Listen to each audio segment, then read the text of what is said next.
Adabiy anglatish programmamizni anglashinglarni qarshi olamiz.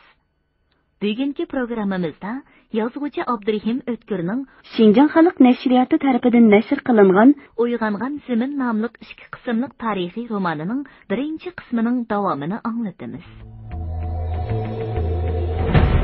O yer yutqurlarning zulmidan qutuladigan ish bo'lsa, baratma changi barg'ay. Men bu yolg'iz o'g'limni o'lkaga tutdim. Vallahi qurup ketsin. Sizga vaqtning keragi yo'q. Hay o'g'li, yomonlikdan o'zingga hamroh bo'lg'ay. Sen-da qo'lingni qanga paldirmoqchi kelsan-da? Aytinglar-chi, endi qanday qilaman? Ularning qala harusida to'shqon tutadiganligini unutib qopti urg'oval. To'mir akamning qabrisiga qarab baqib o'tgan. U qabridan hilmi? Daryo. Hasrat nadomat yoshlari ketib turibdi. Yig'idan qechib, yiqilib o'lguncha maydonda erishib o'lgan yaxshi. Men bir tomchi qinim qog'ich so'qishiman. Dushmanga al bo'ladigan xo'jin yo'q. Texi onasining qornidan yerga tushmadi.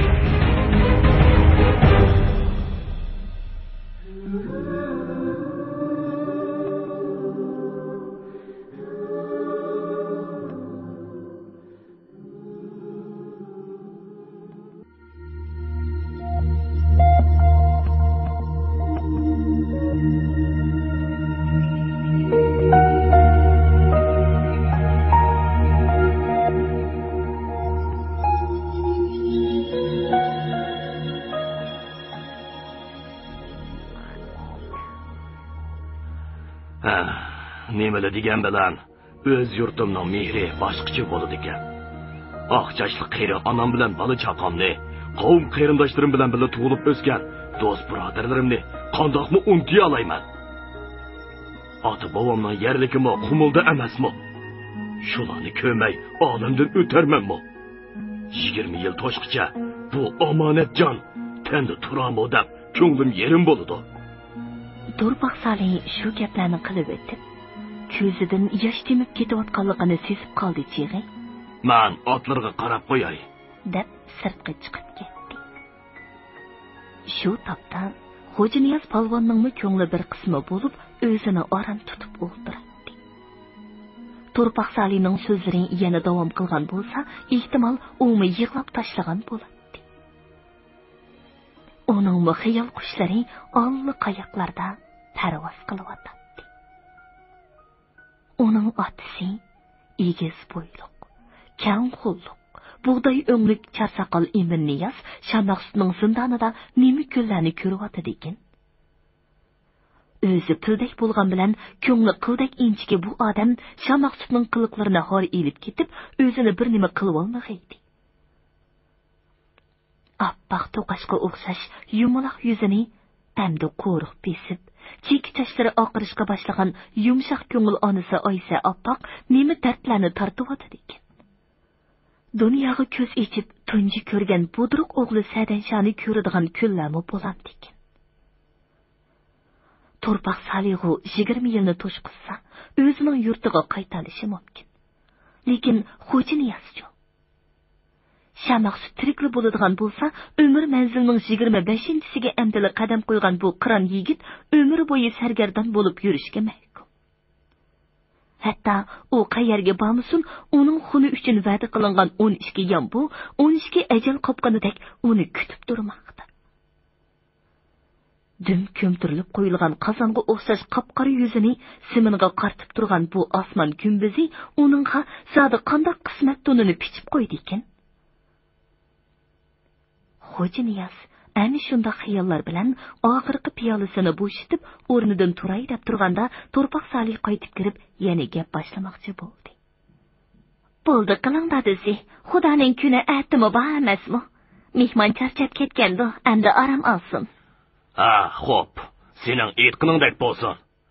Meni bu qozoq oppiqim to'sib qo'ymagan bo'lsa, o'zlarini gapga tutib, kecha uxlatmay qo'ydi ekanman, ha? U gapga tutmagan bilanmi, Xo'janiyaz tun nisbigacha zodi uxlay olmadi. Qanday qilish kerak? Ahvoldan qaraganda, Shamaqsutning hilqi jon oladigan iloni bu taraflarga yetib kelmagan o'xshaydi. bu odamning o'zig'i Vangning zulmiga qarshi torpaq yig'iliga qatnashgan oq ko'ngil odam ko'rinadi. Sirni bilgan taqdirdimi, xiyonat qilmaydigandek turadi. Mushundoq odamgimi yolg'on esa Xudo ravo ko'ramdi. Agar sir yoshirib turaversam, bundan keyin nega berib, nada turaman? Eliqi Qamza degan yigit xat yozdim qora siyo bilan har qachon odam kuni odam bilan degan qozoq maqolini aytgan edi. To'g'ri. Odamning kuni qachonli bo'lmasa odam bilan o'tadi. Bu notanish yurtlarda biror sirdosh do'st bo'lmasa, yolg'izchilikda nima qilg'ili bo'lsin? Ammo odam degan xomsut emganda. Mubada torpaq Salimu 12 yombining gapini anglab, niyatini buzsa qanday qilg'iliq? Pulning mehri yomon. Saypon to'xti degan qora yuz rahmatli Temir xalpiga nimalarni qilmagan? Eliqi qismoq ishonch o'tixi. Yo'q. Hamma odam Saypon to'xti emas. Pulni do'st tutmaydigan odamlar texin nurg'un. U ayni shunda xayollar bilan tun nisbidan oshganda asta uyquga ketdi. Lekin Vangning hukmi 90 taraflarga o'tamdi. So'radan torpaq Salih atiganlik chayda.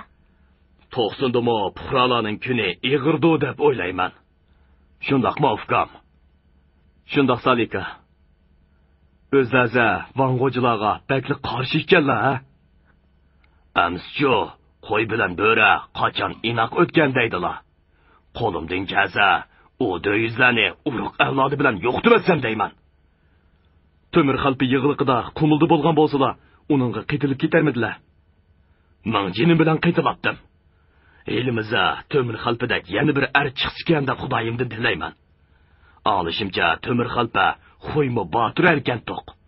Uning qishida eli polgondamdo, qor bosqdamdo, yana biri Xo'jam Niyozdamdo. Ha shundoq. Xo'jam Niyoz degan polvonmi bo'pti ekan to'q. Ammo o'zlar bu gaplarni nalardan anglab yurdilar? Voy ukam, jahon xoli emas. Qumul tarafdan 6 oy ko'chaklarga boradigan savdogarlar bu yerdan qo'nmay o'tmaydi. Mantiqi Temir xalpaga atab qo'shaq qo'shqanlarni anglagan. Temir xalpa qo'zg'aldi, osmondagi yulduzdak. Chandorini qochirdi, jangaldagi to'ng'izdak. Boyatin beri jiddiylik o'ltirgan Xo'janiz bu yerlarga qo'mildimi savdogarlar kelib turadiganligini anglagandan keyin qat'iy bir qarorga kelib mundaq deydi. Salika, endi gapning rostini aytmasam bo'lmadi. Ashu Xo'janiz men bo'laman. Temir akamning yaqin yigitlaridan tirik qolg'ini menga o'xshayman. Shamaqst bilan Yangjangjong mening xonimni to'lab qo'ydi. Kim meni tirik tutib bersa, 12 yambog'a ega bo'ladi. Maylilari meni tutib bersalar, maylilari menga boshpanoq bo'lsalar, men o'zlariga ishinib, rost gapimni aytdim. Torpaq Salih qo'lidagi piyolani dasturxonga pirqiritib tashladi-da, uning yiniga surilib berib bo'yniga esildi. Uning ko'zlaridan tomgan yosh tomchilari Xo'janiz polvonning quloqlarini ho'llatdi. Voy jinim ukam, oqshomni shundoq deslatchi. Zodi mening ko'nglim bir nimani to'yib turgan. Shuningdan keyin Xo'janiz polvon Temir xalpi yig'ilqining jarayonini va o'zining qanday qilib bu yerlarga kelib qolganligini qisqacha so'zlab, endi qanday qilish haqida maslahat so'radi. Torpaq Salih: Agal, bir 2 kun harduq qolsizlar. Ukam, keyin bir gap bo'lar. 2 kun o'tgandan keyin Torpaq Salih mundaq maslahat berdi. Bu yer shahardan xeyli yiroq. Ammo baribir cho'ng yo'l usti. Hech nima deb bo'lmaydi. Mening tog' ichida Qozoqdan Kipar Asqar degan bir jon do'stim bor. U to'lima halol odam. O'zi usti margan. U kasofatning qumul marganlariga o'xshash otgan o'qi zoyi ketmaydi. Yiroqlarga, hatto bo'rtala tog'larga berib, bo'kan ovlab keladi. Bo'kan mingizlarini men uningga pul qilib beraman. O'zi shahar taraflarga to'la kelmaydi. Mubada bu ish ko'ngillarga pisand kelsa, shu og'inam bilan ovchilik qilib tursalar, keyin bir gap bo'lar. Shamaqstmo O'lmasning doğrusini yeb olmaganda haqiqatcan. Bu maslahat Xo'janiyaz palvonga ma'qul keldi. Shuningdan boshlab biror yilni Chipar Asqar bilan birga o'tkazdi. Biroq yilqi dahshatli e'lonning vahimasi xuddi bir parcha qora bulutdek Tarbag'atay bilan Bo'rtala tog'lariga yetib keldi. Oxiri To'rpoq Sali bilan Chipar Asqar Xo'janiyaz palvonni chet elga o'tkazib o'tishni loyiq topdi. Bo'pti. Olam chiqqan vatanning qo'yniga mening mushtumdek bir beshim patmagan ekan. Yot Allohga kelsam ketay. Chipar Asqar Xo'janiyazni Bo'rtala orqali Rossiya chegarasining xilvat bir yerdan o'tkazib qo'yib, bir necha jup bo'ykan mo'ngizini qo'liga tutqizdi-da, uni quchoqlab turib mundoq dedi. Aman bo'l do'stim. Tog' taqqa qovushmas. Odam odamga qovushar. Aman bo'lsak, yana ko'rishib qolamiz. Shuningdan keyin qismat bo'ronlari Xo'janiyaz palvonni yot bir elning dashtqir va ko'cha-ko'ylarda kuz g'ozingidek uchirib yurib, oxiri Yakan degan shaharga akilib qo'ydi. Yakan Char podshohligi bilan Manju xonligi orasida 1881-yili fevralning boshlari Petrogradda imzolangan tang huquqsiz shartnoma, Ili shartnomasining 2-moddasiga binoan shu yilining o'ttirlaridan 1883-yilning boshlarigacha Ilidan Yetsu rayoniga ko'chib chiqqan 60 necha ming Uyg'ur ko'chmanlarining bir qismi tarafidan bino qilingan shahar edi. Xon bilan Qarxon intimoq ishgan boshda, ketmakka boyon aylab, kiyimi yasidi qochda. Almutiga ko'chlaydi, borar yerimiz qumluq, rost gapini aytmaydi. Ko'zi ko'k, beshi yo'nliq. To'qqiz taradin o'tganda, yomon tuning toshlari, ko'chib borgan xalqlarning qurimaydi yoshlari. Bu qo'shiqlar Ili Uyg'urlarining tarixidagi zo'r voqealarning biri bo'lgan ana shu ko'sh-ko'sh yillarda aytilgan edi. Yakan shahri rus injenerlarining plani bilan qurilg'ashqa, ko'chalari keng, uylari aynak derazalik qilib silingan edi. Shahardan uzuniga 6 ko'cha elingan bo'lib, ko'cha uylari bog'voralik qo'rolardan tarkib topgan. Har 4 qo'ro bir kvartal shaklida, yon yo'llarmi bir xil o'lchamda yasalgan edi. Shaharning o'ttirisida Veliboy taklif qilgan Jungu ustunlari tarafidan Xanzu me'morchiligi san'ati bilan yasalgan ajoyib go'zal va hayvatlik bir masjid qad ko'tarib turadi. Ba'zi rivoyatlarga qaraganda, bu masjidni qurgan bosh usta Yakandan o'z yurtiga qaytganda, Manju xonligi hukumati uni milliy me'morchilik hunarining eng esil durdanlarini chet elga sotgan degan jinoyat bilan o'limga buyurgan ekan. Bir kuni Xo'janiyaz xarajat qilish uchun yilqi bo'ykan munguslardan bir jupni setish maqsadida ko'cha oralab yurib, o'sha masjidning oldiga kelib qoldi. Masjidning ichki qasnig'ida eshik derazalari aynakli do'konlar bir-biridan obod ko'rinadi. Xo'janiyaz palvon mo'y tera va mungus setiladigan bir do'konga kirib, o'yan-buyon qarab yurganda, ustiga yungraqdan shim kostyum, beshig'i Manchester duxovi do'ppi kiygan bir yosh yigit "Keling mehmon, nima olay deysiz?" deb uningga xaridorlik qildi. Xo'janiyaz palvon bir jup bo'ykan munguzini qo'ynidan chiqarib, "Buni sotgandan keyin ondan bir nima olsam olaman." Do'kondar yigit munguzni qo'liga elib, obdan qarab chiqqandan keyin, yaxshi molkan. Qancha beray?" "Bozor narxi bo'lsin. Lozim bo'lsa yana bor." "Yana bor dedingizmi?" "Undaq bo'lsa, hammasiga biz xaridor. Qani, men bilan yuring." Do'kondar yigit do'konni hamrohlariga topshirib qo'yib, uni shaharning chetigaroq joylashgan hayvatlik bir bog'liq ho'yliga boshlab kirdi. Bu odatdagi boylarning ho'ylilaridan emas, balki qissa cho'chaklardagi podshoh o'rdilariga o'xshab ketadigan ajoyib hashamatli bir joy edi. Veliboy deb anglaganmi? Biz hozir shu kishining yozli sariyiga keldik." dedi do'kondar yigit Xo'janiyaz palvonning hayron bo'lib atganligini sezib. Ondan, "Bizning bu xo'jayinimiz o'zining boyligi va obro'yining yuqorligi bilan Rossiyada yerim podshoh deb atalgan" degan gapni eskartib qo'ydi. Bu yigitning aytganlari rost edi. Velibay taxminan 1835-yili Ili daryosining janubiy iqiniga joylashgan G'aljat yezisida Yo'ldosh Axun degan holliq bir kishining oilasida tug'ilgan. Dadasining vafotidan keyin onasi G'aljat yezisidagi To'qilak Yuzbegin degan kishiga yotliq bo'lgan. Velibay 20 yoshlardan oshganda G'aljatdan G'uljaga ko'chib kirib, o'zimi beyishga boshlagan. 1871-yili Char podshoh G'uljani egilib olib, necha ming askar turg'izganda Velibay shu rus askarlari va boshqa rus harbiy mulkiy amaldorlarining butun ta'minotini yetkazib berishni necha yilgacha ko'tarib olgan. Shuning bilan o'zimi alohida beyib, Char hukumati oldidagi inovati zo'r darajada o'sgan. Jumladan, xayr saxovat qilish va masjid mozorlarni yasatish jihatdagi faoliyatchanligi bilan el jamoat orasida yuqori obro'yga erishib, Velibay deb hammaga to'nilishga boshlagan.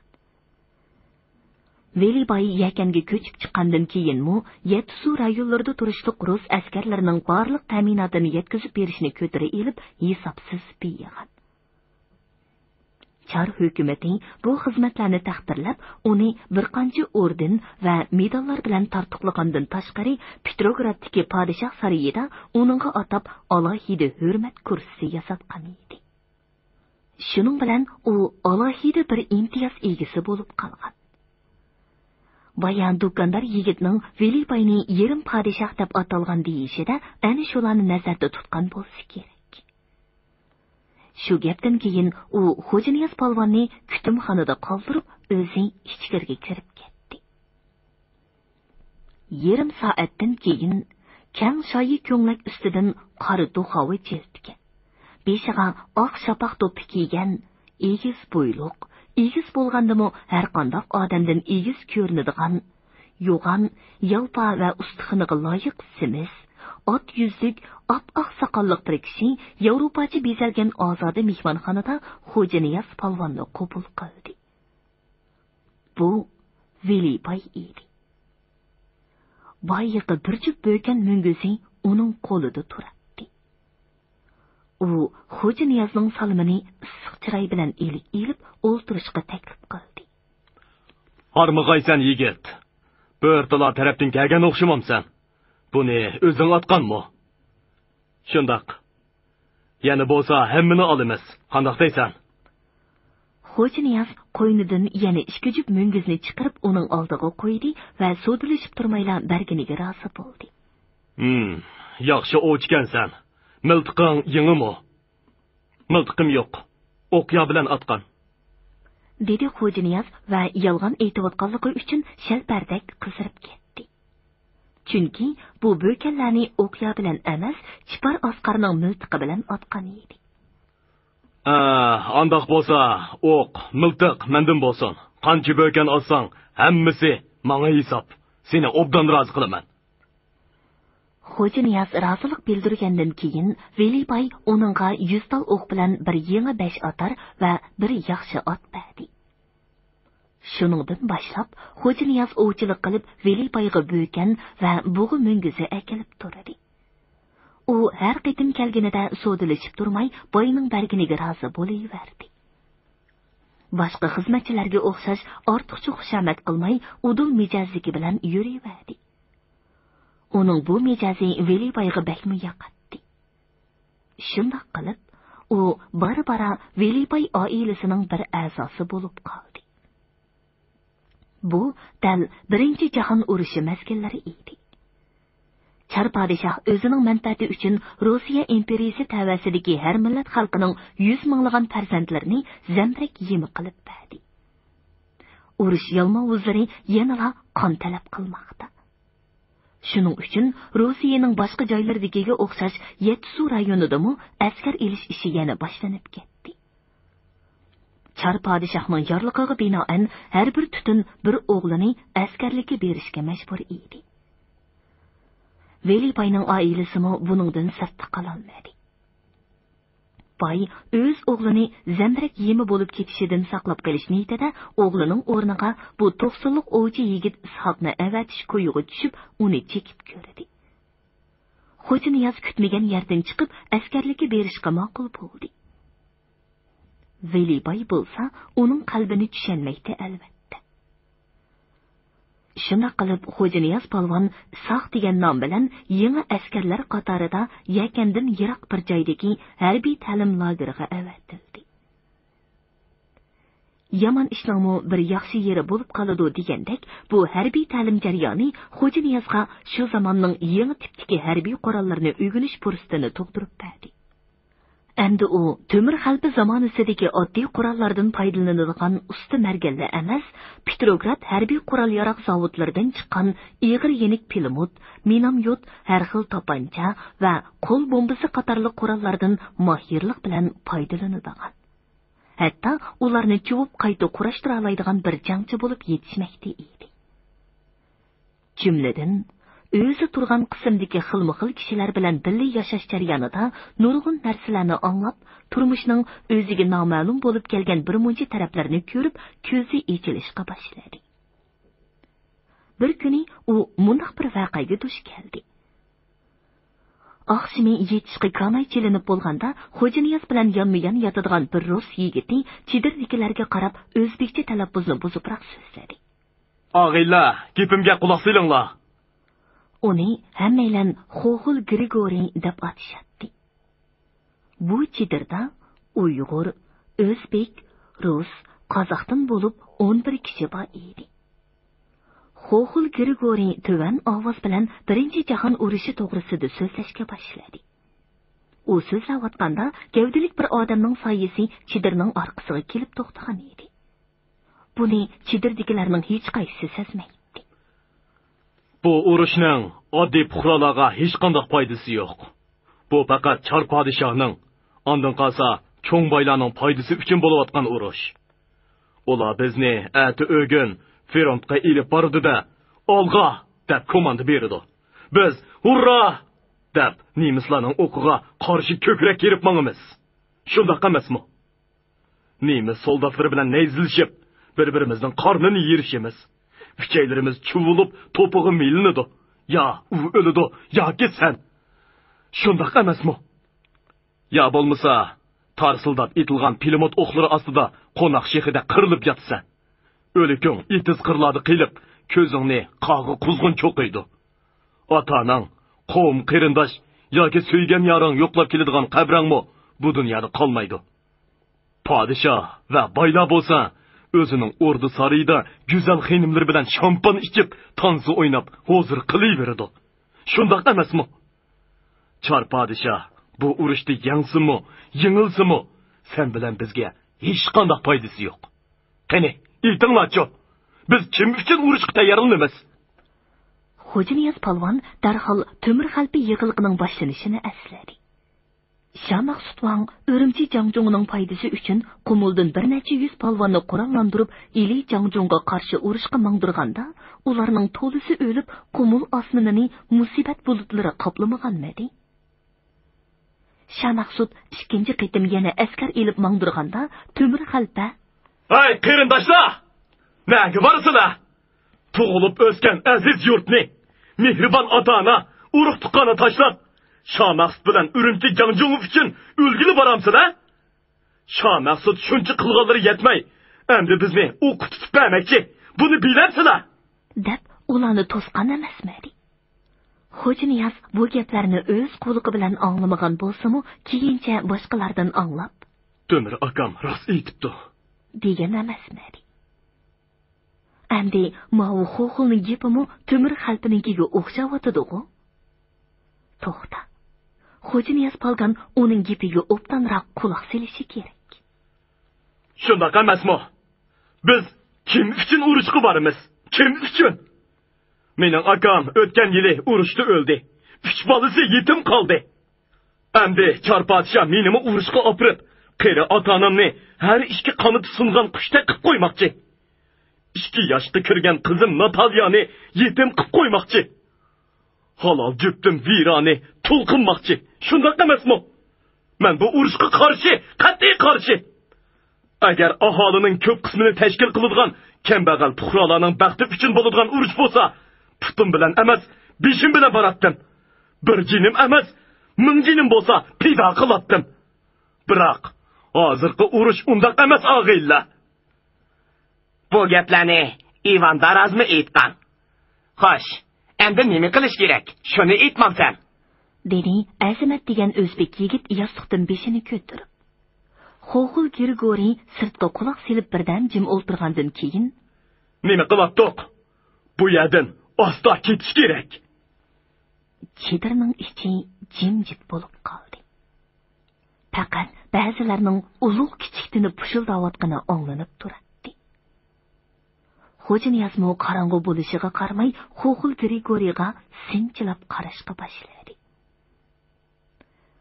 Odatda qopqini silib, xiyolchan yuradigan bu Xo'xulning chiroyi go'yo shu topda uningga yelinjab turgan cho'g'dek ko'rinib ketdi.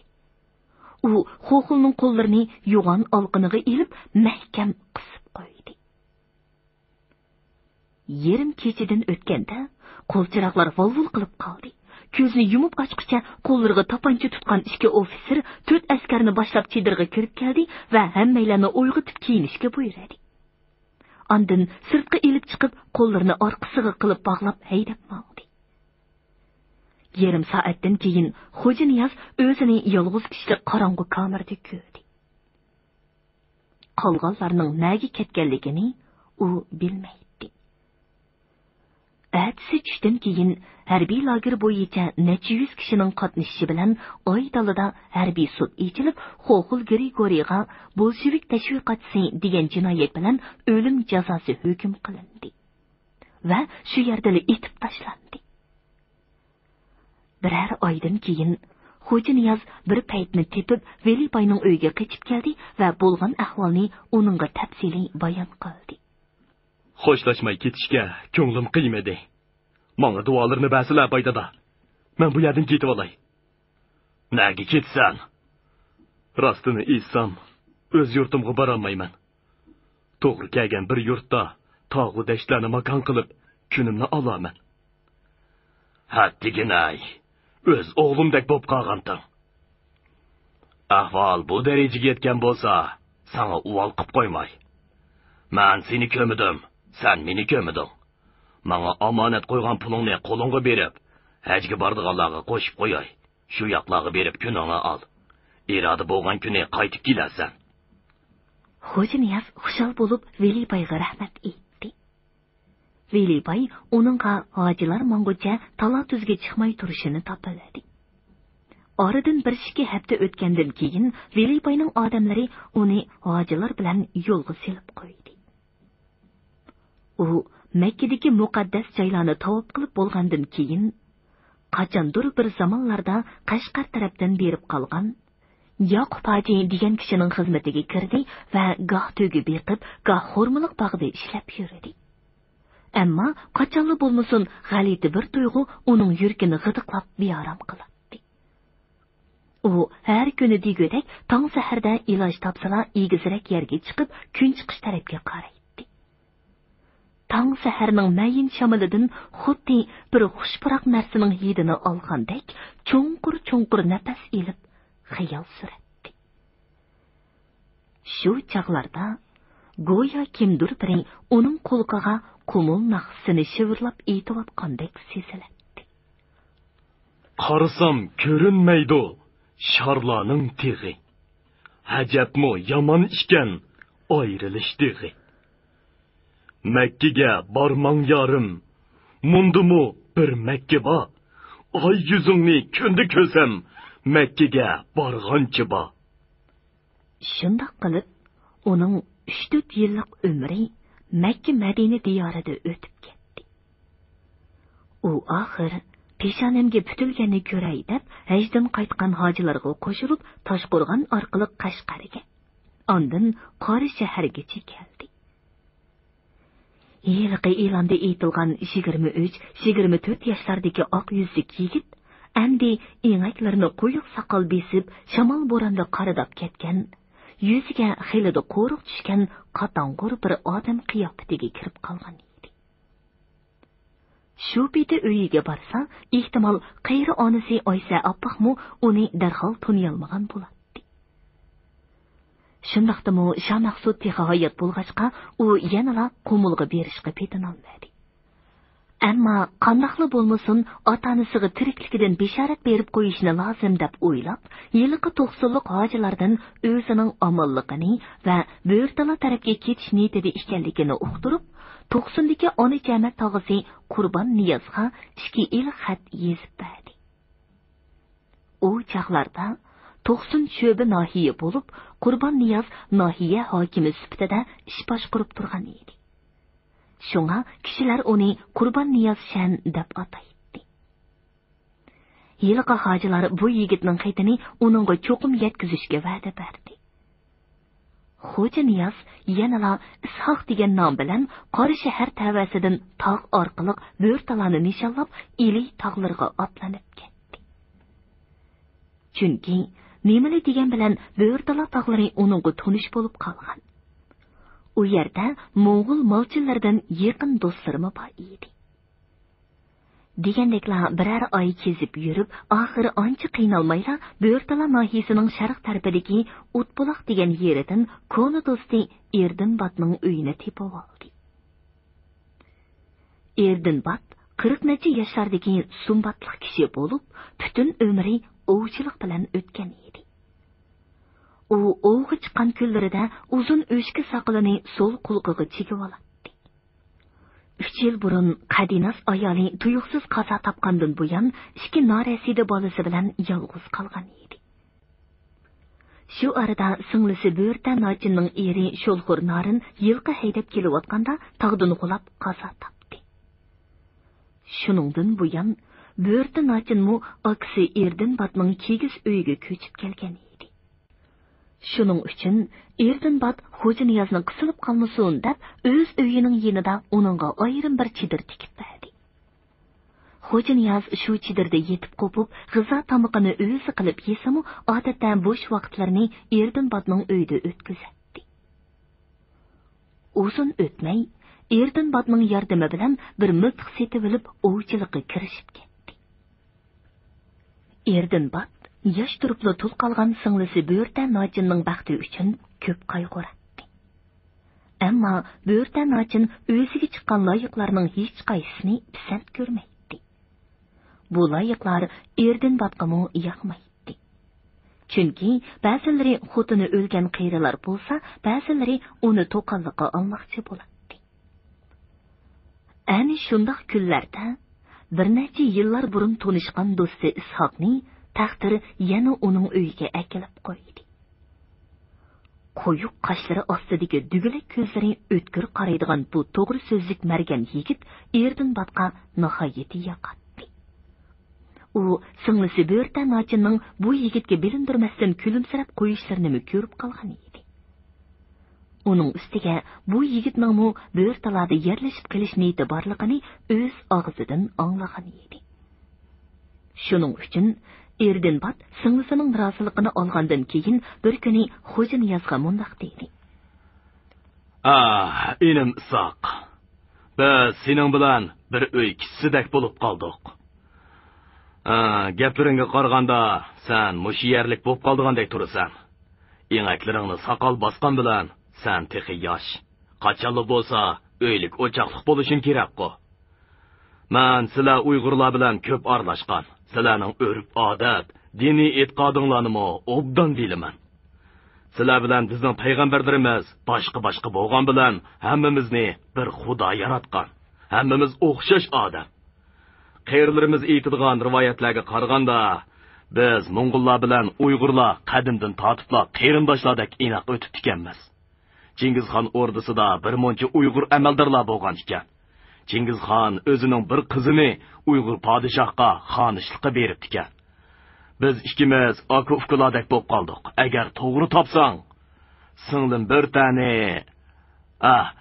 umo seni yaxshi ko'rdi ekan. Xo'ja Niyoz cho'chib ketdi. Bir tal o'rilgan chechidagi kumush tangalarni sharaqlatib g'amgin yuradigan Bo'rtaning ba'zida uningga qarab muloyim kulib qo'yishining sababini endi haqiqiy tushundida ko'zlarini Erdinbatdan qochirib xiyolga cho'mdi. Allohu akbar. Sir yoshirdim deb bularni aldab qo'yibdiman-da. mening kimligimni bilsidi, mundaq o'ylag'i kelmagan bo'larmikin? Endi nima degilik? Manga o'xshash bir musofirga bunchalik aqida bog'limiqi osonmi? Tova. Dunyoda ajab yaxshi odamlarmi bor? Qorig'ini ko'zdan ayirgan Xudo hossidan ayirmabdi deb Do'lbirjindagi to'rpoq soli, Chipar Asqar, lagerdagi Elqi Xo'xil Grigoriy, Mo'ys Pitviliboy. Bu erdim bachcho'ki. Tova. O'zi yotdindagi bir toiba turib, o'z qavmidagi shuncha davlatman loyiqlarning hech qaysini yaratmay, boshqa dindagi musofir yigitga ko'ngil berayotgan bo'rta nochincho'ki. Bu qozoq, bu o'rus, bu qalmoq degan gaplar odamning yaxshi yomonligiga tamg'a bo'lolmaydi ekan-jimi. Uni desa, Qonxo'r Shomaqsit bilan Hoshir Tayji, Eliqi Saypon To'xti bilan Seg'izxon degan qor yuz lo'modilar biz bilan bir yurt, bir millat, birdan qarindosh emasmidi? Oxir nimalarni qilmadi? Tova. O'zi qalmoq bo'lsa-mu, yaxshi kunning yaminida beshimga panoh bo'lib, endi meni o'ziga qarindosh qilib olmoqchi bo'layotgan bu odamdan sir yo'shirib yursam qandoq bo'ladi? U ana shu xiyollar bilan Erdinbotning qo'lini mahkam tutib turib, uningdan afu so'radi va o'zining butun ahvolini yipidan yengmisigacha so'zlab berib, oxirida mundaq dedi. Endi uqqansan aka. Men qochqinlikda yurgan bir odam. Taqdir meni yana nima ko'ylag'i soladi, buni bilmayman. Qazara yaxshi kunning yomoni kelib qolsa, yoki men qumulga ketar bo'lib qolsam, bechora bo'rta nochinga uvol bo'lib qolmasin deb qo'rqaman. Bo'lmasa, bo'rta nochindek jugonning jufti bo'lib, seningdek bir odamning tuqquni bo'lib qolsam, beshimga davlat qushi qo'ngandek bo'ladi. Erdinbot g'amsini sho'rab o'ltirib mundaq dedi. Aytqonlaring haq gap. Biroq bu yo'lda sening kimligingni biladigan boshqa kishi yo'q. Izlab yurganlarmi endi seni toniy olmaydi. Bundan xotirjam bo'lsang bo'ladi. Ammo Shomaqsit bong hayot bo'lsa, sen qanday qilib qumulga bora olaysan? Obdaroq o'ylab baq.